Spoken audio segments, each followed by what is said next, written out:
I mean, obviously, I'm just trying to get ready for the season, and I expect to be in St. Louis right now until I'm told I'm not, and you know, I'm excited for it, and you know, there's been a lot of noise and out there, some truth, some that wasn't the truth, but at the end of the day, I can't control that. All I can control is myself, and you know, I need to go out and play better. You know, I didn't have the year I wanted, and I have high expectations, and God willing, I stay healthy and be able to accomplish them.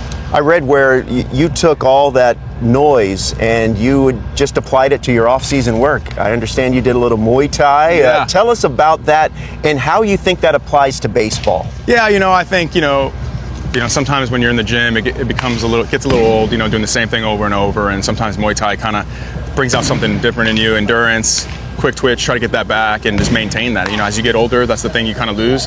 And I'm just trying to maintain that as long as I can. I read where you said that it gave you kind of, because you said your hips weren't firing. Yeah. And that helped you with that. Yeah. How does that, can you explain to us how that helps you in the box? Yeah, just throwing the kicks and stuff like that. But yeah, just exploding off your back leg and being relaxed, not tensing up, all those little things. And it was just another way for me to get that right. And I really enjoyed doing it, so that's why I did it. When you look at this team, they're bit of a transition. Yeah. Goldie's not here. There's some names. There's some young kids here.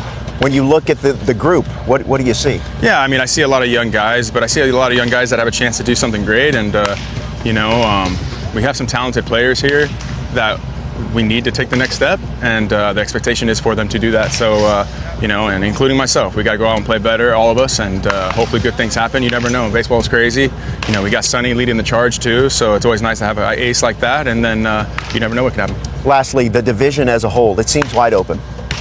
It is wide open, and there's some teams that obviously got better that are going to be tough, but yeah, for some reason it doesn't seem like anybody's running away with our division.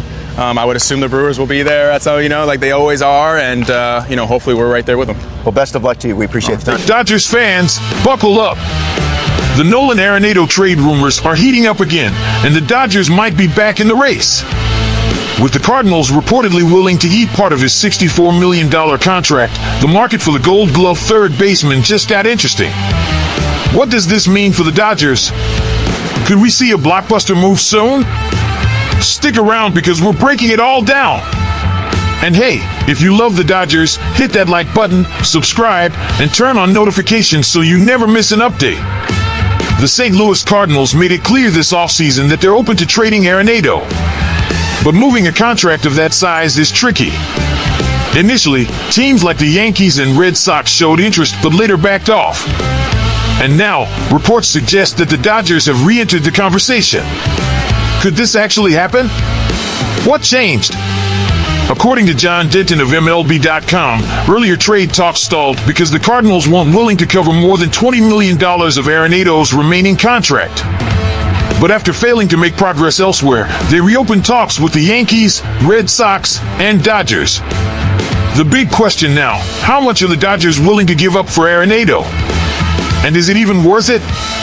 Does Aronado make sense for the Dodgers? Let's break it down.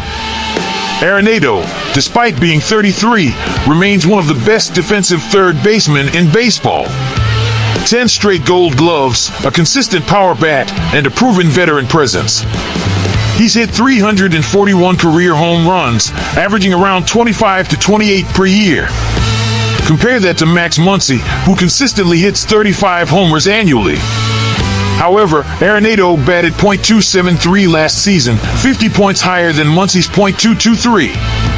That's a huge gap. The year before, though, Aronado's average dipped, so there's some concern about consistency. Here's another thing to consider. If this trade goes through, the Dodgers would likely lose both Bobby Miller and Max Muncy. Muncy plays a key role in the lineup, especially as a left-handed bat. He also gets on base a lot and provides solid power when healthy. Losing him would be a significant hit. But would Aronado's presence make up for that loss? Potential issues. Beyond the money, there's also the roster fit. Muncy has the versatility to cover third and first base, giving both Aronado and Freddie Freeman some much-needed rest during the long season. That could help reduce injuries. But what if Muncy had another role? Could he transition to catcher? Think about it. If Muncy could catch, we wouldn't need Austin Barnes anymore. Will Smith has improved his throwing to second base and continues to be a strong hitter, but Barnes is weak both offensively and defensively. Our top catching prospect in the minors isn't much better than Barnes either. Muncy has a strong arm, which helps at third base, so in theory, he could be capable of throwing runners out as a catcher. Has he ever played there before? If so, maybe that's an option. The Dodgers dilemma. The Dodgers are in a tricky spot. On one hand, adding a superstar like Aronado could solidify their lineup even further. On the other, losing Bobby Miller would hurt. Young, talented pitchers with electric stuff don't come around often, and Miller is poised to be a key rotation piece for years. Trading him would be a massive gamble, especially given the Dodgers' rotation depth concerns after Clayton Kershaw's injury and Walker Buehler's return from Tommy John surgery. Aronado's defensive value. One thing that shouldn't be overlooked is Aronado's defensive impact. While Muncy has decent power, he isn't close to Aronado's defensive level at third base. The Dodgers have prioritized elite defense in recent years, and Aronado would instantly become one of the best defensive players on the roster. But does his glove make up for the potential loss of offensive power? That's a huge debate among Dodgers fans right now. Dodgers fans have mixed feelings. A lot of Dodgers fans aren't fully on board with trading for Aronado. Many like having Muncy in the lineup as a left-handed hitter. He takes a lot of walks and has been efficient when healthy. And then there's Bobby Miller. Do we really want to trade away a young, high-upside pitcher for a 33-year-old third baseman? The Cardinals are actively trying to offload Aronado, and giving them Miller in return would be ridiculous. They just want to dump his salary, so giving them Miller or even Muncy in this deal doesn't make sense.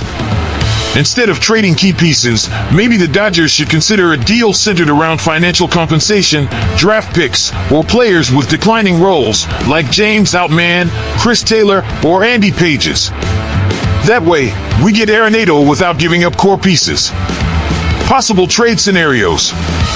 If the Dodgers are serious about this trade but don't want to lose Miller or Muncy, they could get creative.